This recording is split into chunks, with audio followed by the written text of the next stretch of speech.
You look for Geraldo Rivera on this one. It's time for the Daily Take. Hello, my friend. Hey, hey, hey, hey. Jihadists. What is that? That's like, what is that? What's happening? You said like, or maybe it was a Fat Albert impersonation. I'm not sure. But hey, hey, hey. Or I'm not sure either. What's happening? You're not sure about it. Jihadists? Welcome back. I think the whole jihadist thing is way overblown by President Trump. I think that, you know, I burst out laughing when you played the clip where El-Sayed said the difference between, excuse me, the difference between Trump and Melania and him and his wife is that he really likes his wife. I thought that was a wicked, low blow, but that shows that these kids are not going to take it lying down. They are energized, they're angry.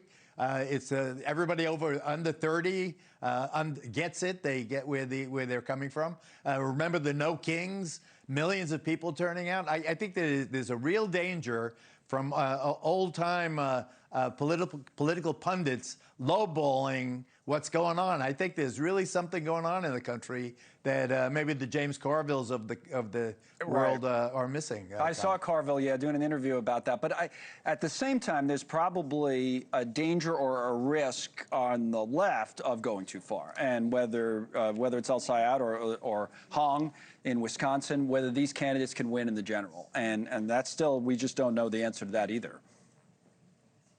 But they are shedding their radical defund the police and all that crap. They're running away from those statements they may have made in the past. But El-Sayed, let's just take him for a second. Okay. This is a guy that graduated University of Michigan, cum laude, got a Rhodes Scholarship to Oxford, went to Columbia Medical School after University of Michigan. So UMich, Oxford, Columbia Medical School. He's the real deal. Captain of his lacrosse team, wrestling. You know, I'm not.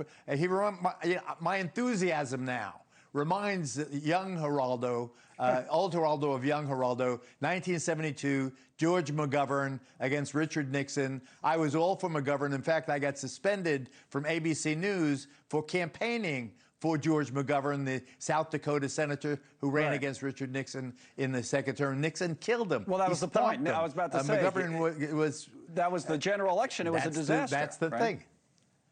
But I have a three-word comeback to that. Barack Hussein Obama. You know, he can keep hitting on the Arabic names, and they say Hussein like it's a dirty word, but Barack Obama was a very successful two-term president. But no way, no close drama to as Obama. far left as these guys in terms of policies.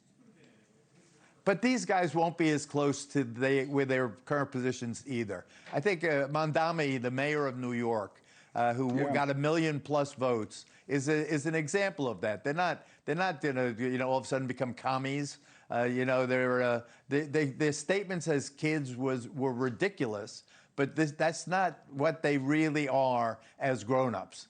And I think that over the next couple of months, you're going to see, this summer will tell. If they could keep that enthusiasm from the No Kings and keep that going, door knocking, they instead of spending all the money on these awful ads that they're on trans this and migrants that the Republicans are known for. But I think both the Republicans and Democrats indulge in that gutter kind of campaigning. But if they can shake that off and use the energy to knock on doors and turn out these kids the way they have been, I think people will be very surprised at what's happening. And I think there's a real danger. I mean, because here, his name is Abdul Rahman Mohammed El-Sayed. You can say that, the 3 times fast, and Donald Trump makes it sound like a curse word. But I think that it is very easy to underestimate the energy of the left because some of their positions, like woke one, were so preposterous. But I think that they've shaken AOC was laughing about that. Thank you for watching. Subscribe below and download our NewsNation app right now on your phone, and you will get fact-based, unbiased news for all Americans.